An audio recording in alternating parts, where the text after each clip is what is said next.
எல்லாருக்கும் வணக்கம். நான் டாக்டர் கார்த்திகேயன். இன்னைக்கு 2 கேள்விகளுக்கான பதில் சொல்ல போறேங்க. ஃபர்ஸ்ட் கேள்வி, சார் சில டாக்டர்ஸ் ஹை லெவல் டெஸ்டோஸ்டிரான் இருந்தால் தான் மேல் பேட்டர்ன் பால்ட்னஸ் ஆகும்னு சொல்றாங்க.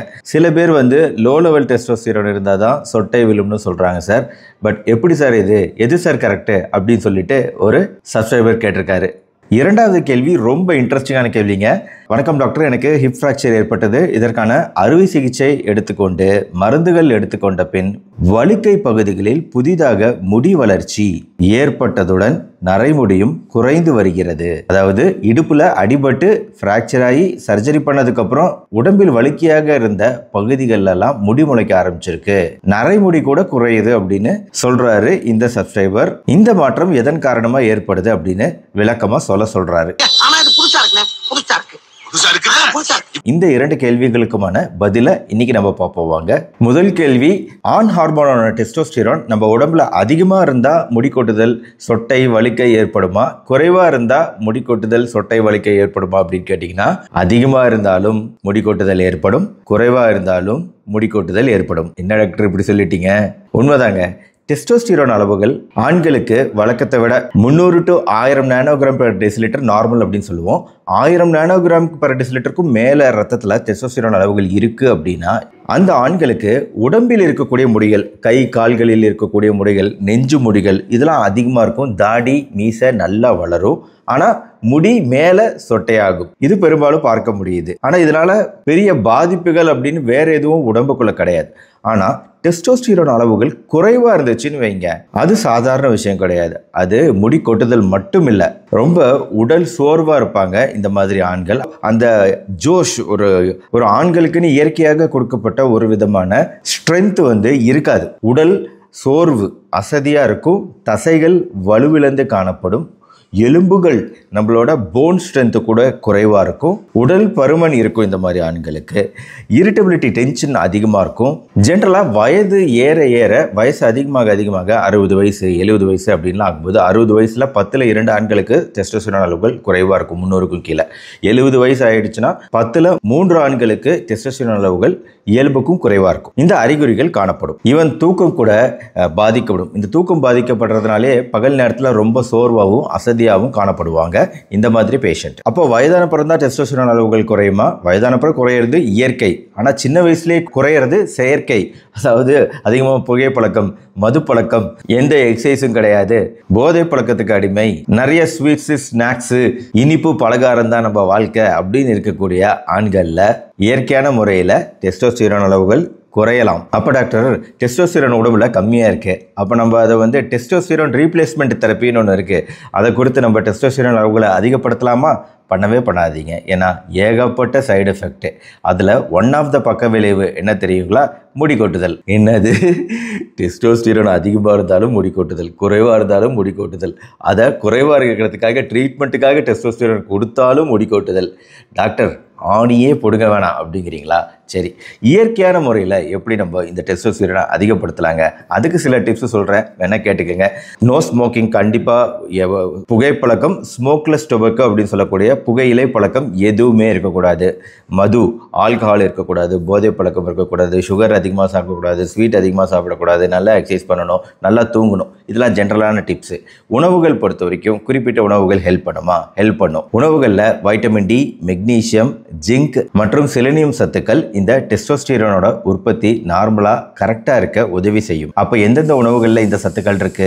மீன்க, கெளுத்தி மீன், ரோகு, கட்லா, ஜிலேபி மீன் போன்ற மீன்கள், கடல் மீன்களான வஞ்சிரம், சீரா, பாம்ப்ரெட்டு, கணவாய் மீன்கள், இது எல்லாத்துலேயுமே இங்கே இயற்கையான முறையில் ஒமேகா 3 கொழுப்பு சத்துக்கள் அதிகமாக இருக்கும், ஜிங்க் சத்துக்கள் இருக்கும், வைட்டமின் டி சத்துக்கள் இருக்கும். ஸோ இதெல்லாம் டெஸ்டோஸ்டிரானுக்கு தேவைன்னு சொன்னோம் இல்லையா? இதெல்லாம் இயற்கையாக இந்த மீன்களில் இருக்குங்க. அப்புறம் மெக்னீசியம் சத்து, இது கீரைகள், பச்சை கீரைகள் அதிகமாக நம்ம சாப்பிட்றோம் அப்படின்னு வைங்களேன், அதில் மெக்னீசியம் சத்து நிறைய நம்மளுக்கு கிடைக்கும். அடுத்து முட்டைங்க. முட்டையில் மஞ்சள் கரு மிக மிக முக்கியம். முட்டையில் இருக்கக்கூடிய மஞ்சள் கரு, அதில் நிறைய சத்துக்கள் இருக்குது. வெள்ளை கருவில் புரதம் அதிகம், ஆனால் மஞ்சள் கருவில் நிறைய வைட்டமின் மினரல் சத்துக்கள். குறிப்பாக இந்த மாதிரி அத்தியாவசியமான ஹார்மோன்கள் சுரப்பு நல்லபடியாக இருக்கிறதுக்கு ரொம்ப உதவி செய்யக்கூடியது முட்டை. வேக வைக்கப்பட்ட முட்டை, ஆம்லெட் ஆஃப் பாயிலை விட வேக வைக்கப்பட்ட முட்டையாக எடுத்துக்காங்க, பெனிஃபிட் அதிகம். அப்புறம் நட்ஸ் வகைகள் ஜிங்க் சத்து அதிகம் உள்ளது.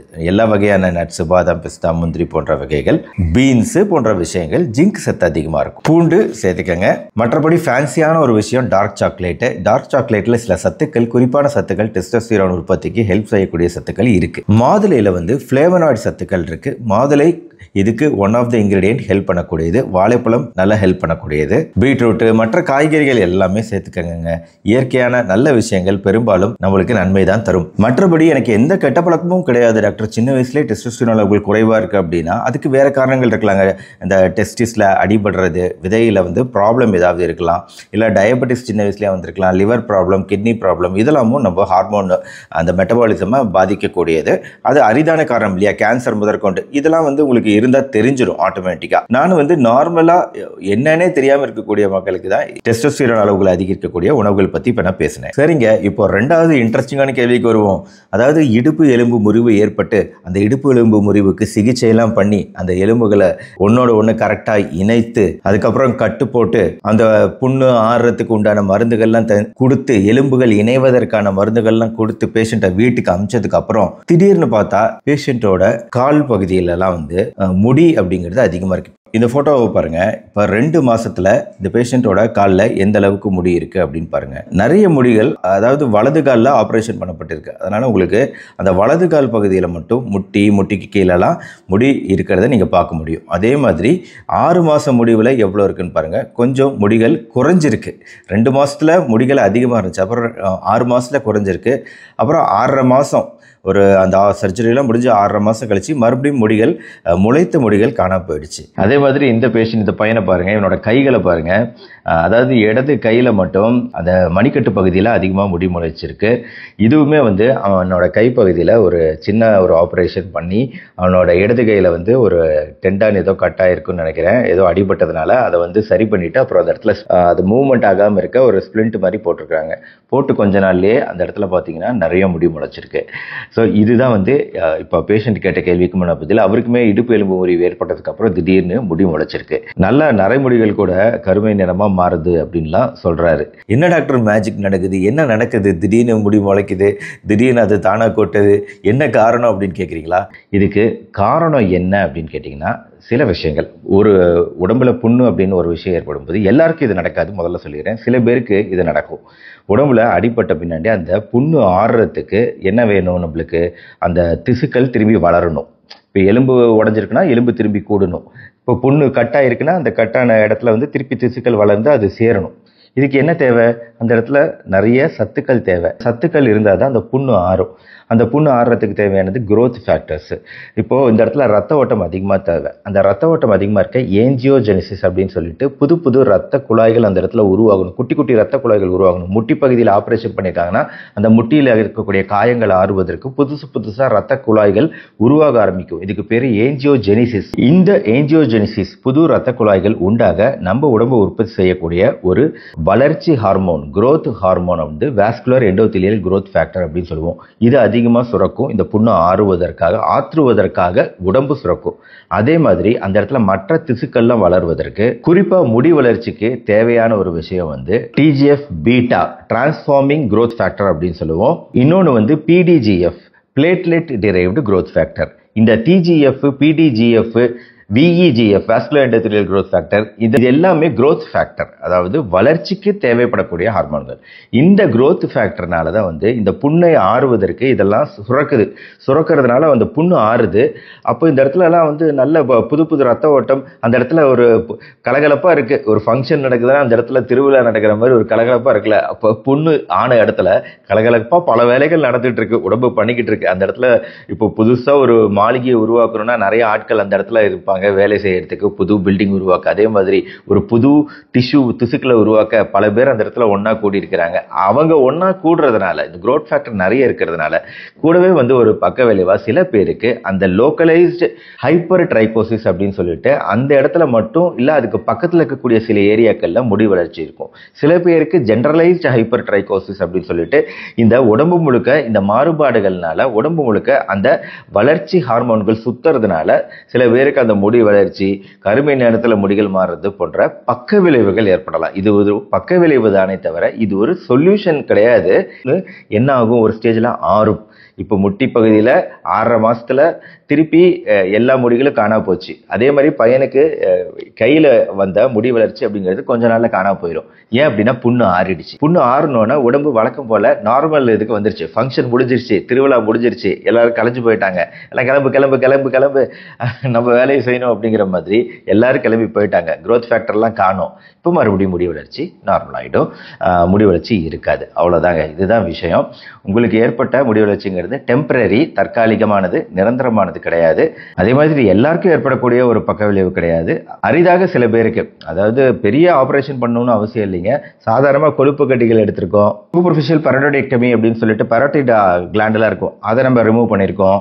இன்குனல் லிம்ஃபடினோபத்தின்னு கால் இடுக்குகளில் இருக்கக்கூடிய நிணநீர் சுரப்பிகள், இந்த நிணநீர் சுரப்பிகள் வீங்கி அந்த நிணநீர் சுரப்பிகளை சில சமயம் எடுக்க வேண்டியிருக்கும். லிம்ஃபடினெக்டமி, இன்குனல் லிம்ஃபடினெக்டமின்னு சொல்லிட்டு இந்த நிணநீர் சுரப்பிகளை உடம்புல இருந்து எடுத்துட்டு அந்த இடத்துல தைச்சாலும் இல்ல சாதாரண தீக்காயம்ங்க, ஒரு தீக்காயம் கூட இந்த புது விதமான முடி வளர்ச்சி ஹைப்பர் ட்ரைகோசிஸை உண்டு பண்ணலாம். சில பேருக்கு, எல்லாருக்கும் கிடையாது. ஆக இது ஒரு புது தகவலா இருக்கும்னு நினைக்கிறேன். மருத்துவத்துல இந்த மாதிரி அரிதான சில விஷயங்கள் உங்களுக்கு ஏனே தெரியாம நடக்கக்கூடிய பல விஷயங்கள் இருக்கு. அதெல்லாம் வந்து சொல்றதுக்கு தான் நான் இங்க இருக்கேன். இதே மாதிரி உங்களுக்கு ஏதாவது வித்தியாசமான நிகழ்வுகள் நிகழ்ந்திருக்கு, இல்ல மருத்துவம் காரணமாவா இல்ல எதனாலும் தெரியல அப்படின்னு நீங்க நினைச்சு அதை அப்படியே கண்டும் காணாம போயிருக்கலாம். இருந்தாலும் உங்களுக்கு இப்ப நினைவுக்கு வருது அப்படின்னா அதை கமெண்ட் செக்ஷன்ல போடுங்க, அதை பத்தி டிஸ்கஸ் பண்ணுவோம். இந்த வீடியோ பிடிச்சிருச்சா லைக் பண்ணி நம்ம சேனல் டாக்டர் கார்த்திகேயன் இது வரைக்கும் சப்ஸ்கிரைப் பண்ணி இந்த வீடியோவை உங்க ஃப்ரெண்ட்ஸ் ரிலேட்டிவ்ஸ் எல்லாருக்கும் ஷேர் பண்ணுங்க. மறுபடியும் நாளைக்கு பார்ப்போம். நன்றி, வணக்கம்.